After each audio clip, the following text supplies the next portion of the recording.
رسول صرف وحی کو اس طرح سے پہنچا ہی نہیں دیتا تھا وحی کا پیغام، آگے فرائض اس کے اوپر عائد ہوتے تھے، یعلمہم الکتاب والحکمہ۔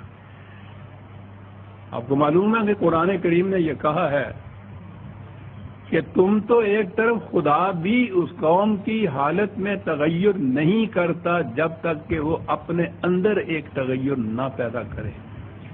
تغیر نفس کے بغیر وہ تغیر قوم نہیں کرتا۔ ان اللہ لا یغیر ما بقوم، یعنی بڑی اہم چیز ہے۔ یہ چیزیں آ چکی ہیں پہلے بھی، میں دہراتا ہوں جب پھر وقت آتا ہے تو، کہ یہ پہلا قدم یہ ہے کہ اس قوم کے قلب و نگاہ میں صحیح تبدیلی پیدا ہو جائے۔ تبدیلی کس چیز سے پیدا ہوتی ہے؟ تعلیم سے، تربیت سے۔ اور یہ فریضہ ہو گیا اب اس رسول کا سب سے پہلے کہ وہ اس فریضے کو ادا کرے۔ یعلمہم الکتاب والحکمت، کتاب قوانین کو کہتے ہیں، اور حکمت ہوتی ہے ان قوانین کی غرض و غایت، مقصد کیا ہے اس سے، یہ کرو گے تو ہوگا کیا، کیوں یہ قانون دیا گیا ہے، تمہارا کیا فائدہ ہے اس کے اتباع کے اندر، اس سے انسانیت میں کیا تبدیلی آئے گی۔ یہ تمام چیزیں حکمت کے اندر آ جاتی۔ بڑا ہی جامع لفظ ہے یہ، اس کو آپ عقل و بصیرت، علم و فکر، تدبر، شعور، وزڈم، یہ تمام چیزیں کہیے، ریشنلٹی، ریزن، یہ بڑی اہم چیز ہو گئی۔ یہ جو فرائض ہیں رسول کے، یہ اتنے اہم ہیں کہ قرآن نے متعدد مقامات پر ان کا ذکر کیا ہے۔ انہی الفاظ میں حوالے دو ایک لکھ لیجئے کہ بڑی اہمیت ہے اس میں۔ سورہ بقرہ کی آیت 129، 151،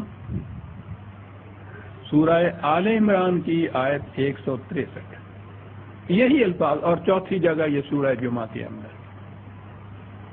تعلیم کتاب و حکمت، کتاب تو قوانین کو کہتے ہیں، قانون کو سمجھانا، اور یہ سمجھانا کہ ان کی غرض و غایت کیا ہے، کیوں یہ قانون دیے گئے ہیں، عقل و فکر کی روح سے ان کو سمجھایا جائے۔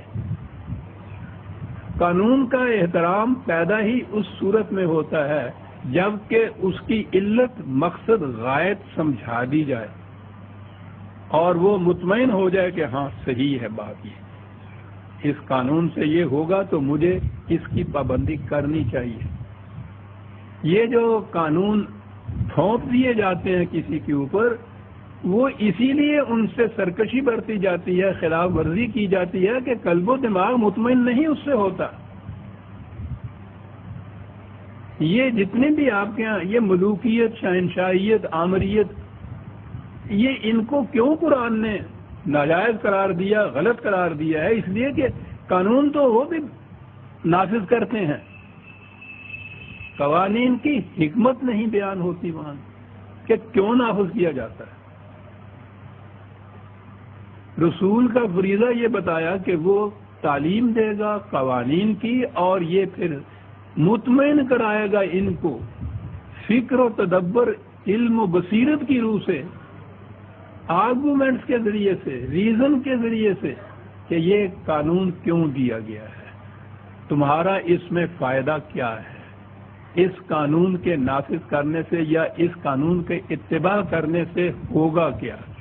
اور وہ ایسا ہو کہ وہ پھر قرآن میں یہ ہے کہ مومن ہونے کی پھر شرط یہ ہو جاتی ہے کہ یہ معاملہ تمہارے پاس لائیں جب تم اس میں فیصلہ کرو، ثم لا یجدوا فی قلوبہم حرجا مما قضیت، تو جو تو فیصلہ دے قانون کے مطابق، یہ اپنے دل میں بھی کوئی گرانی اس کے خلاف محسوس نہ کریں،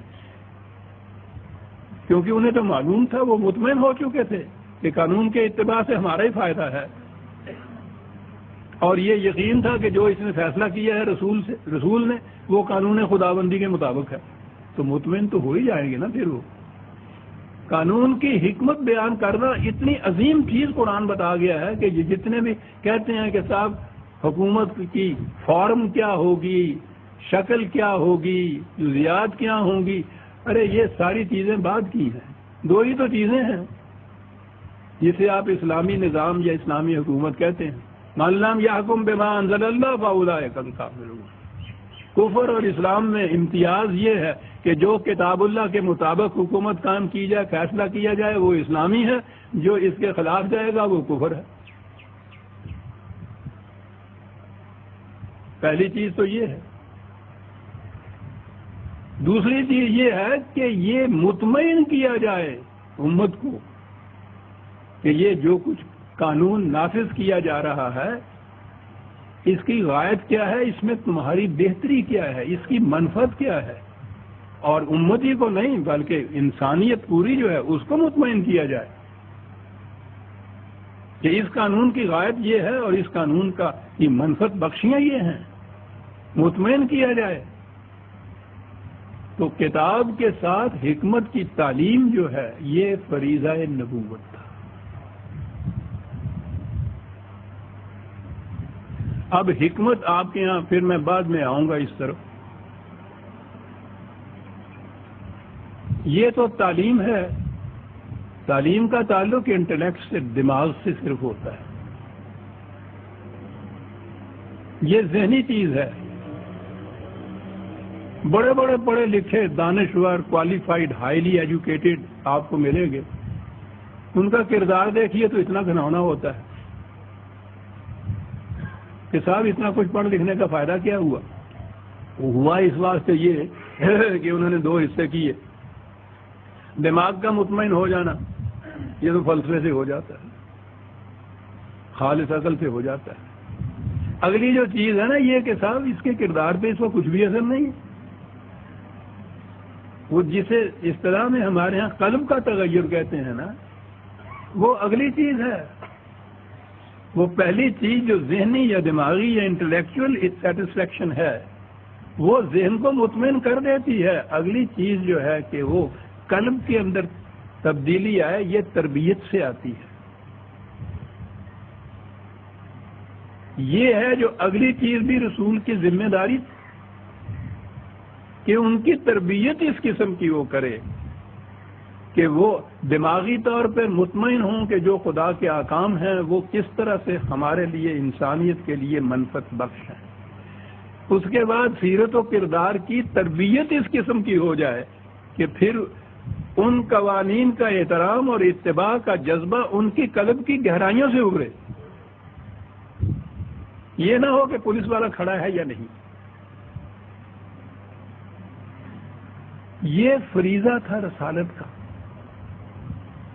ہمارے ہاں یہ چیز دیکھتے ہیں کہ جاہلیت عرب، یہی لوگ تھے نا جاہلیت عرب میں جو بعد میں ایمان لا کے پھر امت مسلمہ بنے تھے حضور کی. جاہلیت عرب کی وہ ساری دنیا کی برائیاں جو ہیں وہ ہمارے ہاں گنا دی جاتی ہیں، اور واقعی ان کے اندر بہت سے عیوب اور ضمائم اور برائیاں تھیں بڑی بڑی اہم. وہی لوگ اسلام لاتے ہیں تو اس کے بعد ہمارے ہاں پھر ان کے متعلق کہا جاتا ہے کہ صاحب یہ دیکھیے ان کے ہاں یہ خوبیاں، یہ حسنات، یہ سارا کچھ ہو جاتا ہے. کوئی نہیں بتاتا کیسے یہ ہو گیا. تو ذہنوں میں یہ ہے کہ انہوں نے ادھر سے کلمہ پڑھا، ادھر سے سارا ان کے قلب ماہیت ہو گئی. وہ پیتل تھا، ذرا سا انہوں نے بھٹی میں دیا، سونا بن گیا. یہ یوں نہیں بن گئے تھے. یہ تعلیم کتاب و حکمت و تزکیہ رسالت کی روح سے ایسے بنے تھے. یہ ٹھیک ہے، ان چیزوں کی صلاحیت تو تھی ان کے اندر، لیکن انہیں یہ بنا دینا، یہ تعلیم و تربیت رسالت کی وجہ سے ایسا ہوا.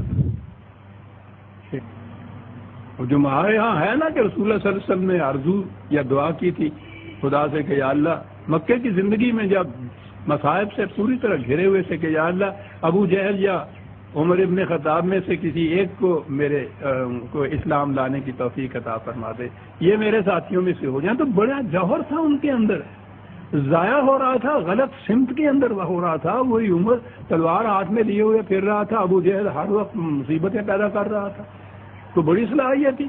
صلاحیتوں کو دیکھ کے حضور نے یہ کہا کہ ان میں سے جوہر قابل ہے، یہ مٹی میں ملا ہوا ہے سونا. اور میں تو کہتا ہوں کہ کتنی بڑی عظمت ہے ان کی، خود حضرت عمر کی کہہ لیجیے اگر یہ چیز کہ رسول اللہ دعا کرتے ہیں خدا سے کہ یا اللہ یہ مل جائے مجھے کسی طرح. اب جو وہ ملا ہے تو عمر تو وہی تھا، اس کی پہلی زندگی جو ہے وہ بھی ہمارے سامنے ہے. پھر وہ کندن کیسے ہو گیا؟ تعلیم کتاب و حکمت بایزکیہم، یوں یہ امت بنی تھی. یہ فریضہ جو تھا رسالت کا، یہ آگے جاری رہنا چاہیے تھا، کیونکہ قرآن نے کہا ہے کہ ہم نے پھر رسول کی وفات کے بعد اس امت کو وارث بنایا اس کتاب کا. تو نبوت تو نہیں مل سکتی تھی، اب وحی تو نہیں کسی کو آ سکتی تھی، وحی محفوظ مکمل شکل میں موجود تھی امت کے پاس. اگلا حصہ جو تھا رسالت کا حصہ، یہ تھا فریضہ اس امت کا. جب تک یہ فریضہ جاری رہا وہ امت مسلمہ، وہ اسلام دین کی شکل کے اندر قائم رہا. اس کے جتنے بھی خوشگوار نتائج تھے آج بھی تاریخ عالم کے اندر وہ درخشندہ موتیوں کی طرح چمک رہے ہیں. ساری دنیا ان کو کوٹ کرتی ہے. ہم بھی اس حالت میں جس میں اب ہم ہیں، ہمارا فریضہ یہ رہ گیا ہے کہ وہ اس دور کے جتنے وہ خوشگوار نتائج تھے وہ دنیا کے سامنے وہ پیش کرتے چلے جاتے ہیں، اور اس کے بعد خود فریبی میں مبتلا ہو جاتے ہیں کہ ہم آپ نہیں متعلق یہ کہہ رہے ہیں کہ صاحب ہم اتنے عظم تھے، ہمارا اسلام اتنا عظیم تھا. یہ تھی جب تک یہ کیفیت رہی. پھر چھوڑ دیجیے کہ کون کون سے وہ اسباب اور عناصر پیدا ہوئے جس سے یہ کیفیت نہ رہی. وہ تو میں نے اپنے یہاں کتابوں میں درج کیا ہے. یہ تھا جو کرنا تھا.